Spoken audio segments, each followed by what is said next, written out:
Good day, everyone. I'm Tony Suzuki, and I am here to report from Module 10, the third principle of radio script writing, which is aim for clarity.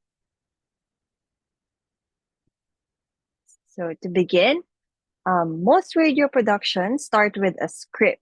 Surely, not everyone has that sense of good writing, but it can be developed through constant practice.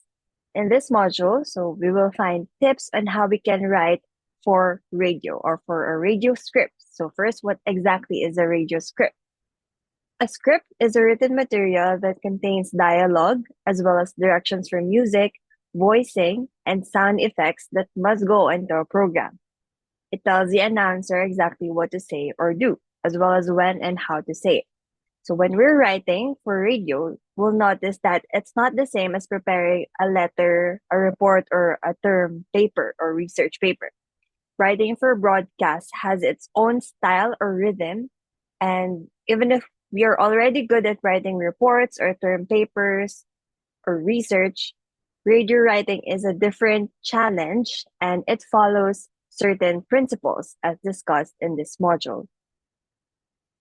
So today I'll be focusing on one key principle of clear and effective radio writing, which is aim for clarity. Writing for radio requires more than creativity, but it demands clarity as well. So to begin, as Vlad explains in the main principles and techniques of radio news writing, radio content must be concise and clear because listeners cannot go back to reread what they just heard. So it's radio, and it means using familiar or conversational words is better to make sense on first hearing. And Harwood in 2020, in The Craft of Broadcast News Writing, also points out that broadcast writing must write for the ear, not for the eye. And in radio, clarity is essential. Our listeners only hear our message once, and there's no chance to rewind or reread again. So our goal is to make every word count and every sentence easy to understand. So to aim for clarity, one, we must use familiar everyday words. So the kind our listeners already know and use. We should avoid long or unfamiliar words that might sound impressive, but will confuse the audience. So for example, so we have here, instead of resuscitate, we should say revive. Instead of beverage, we should say drink. So we should use the common words that we are all familiar with.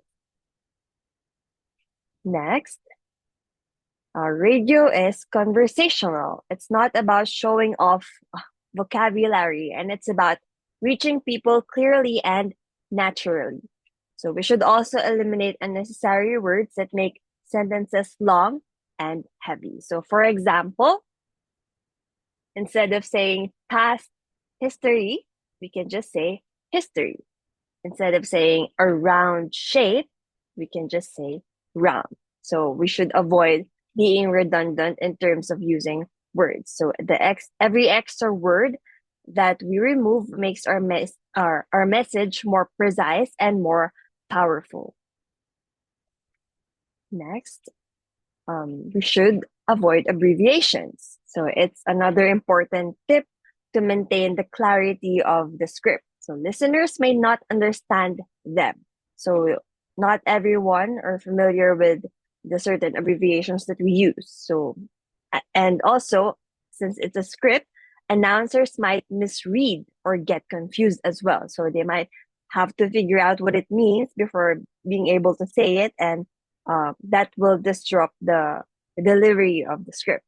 And especially when referring to people's titles or program names, or like one common mistake, I think, are the names of, for example, organizations or government agencies. We tend to use abbreviations a lot, and some people may not be familiar with the actual meaning or who they are. So it's better to avoid abbreviations. For example, we have audiovisual room. So instead of saying AVR, so many people know AVR, but sometimes it's confusing, or especially when we're talking about a different topic that may have another meaning for AVR. Next, we have GPRD. So again, so like uh, a type of organization or a group that people are not familiar about. So gender program for research and development. And so in writing the script, so we may abbreviate this term, so Reverend Father. So some people may be confused while reading it. So even if they know what it should mean, they might uh, have a second look or have to think for a while in order to say the word properly.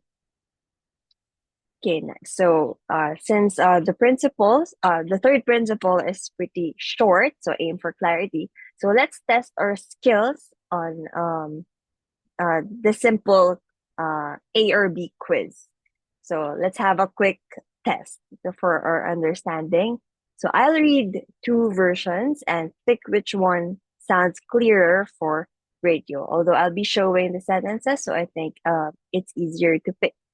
So number one. So number one, A, the beverage was served cold. Or B, the drink was served cold. So since it's written, so I think it's easy to understand which is better. So of course, the answer is B. So the drink was served cold. So drink is a commonly used word and we use it almost every day. And beverage is quite lengthy to say, but although people know it, but drink is much more simple. Number two, A, the year 2020 was a time of great change. B, 2020 was a time of great change. And the answer is B. Okay, so 2020 was a time of great change. So saying the year 2020 is a bit redundant in terms of radio.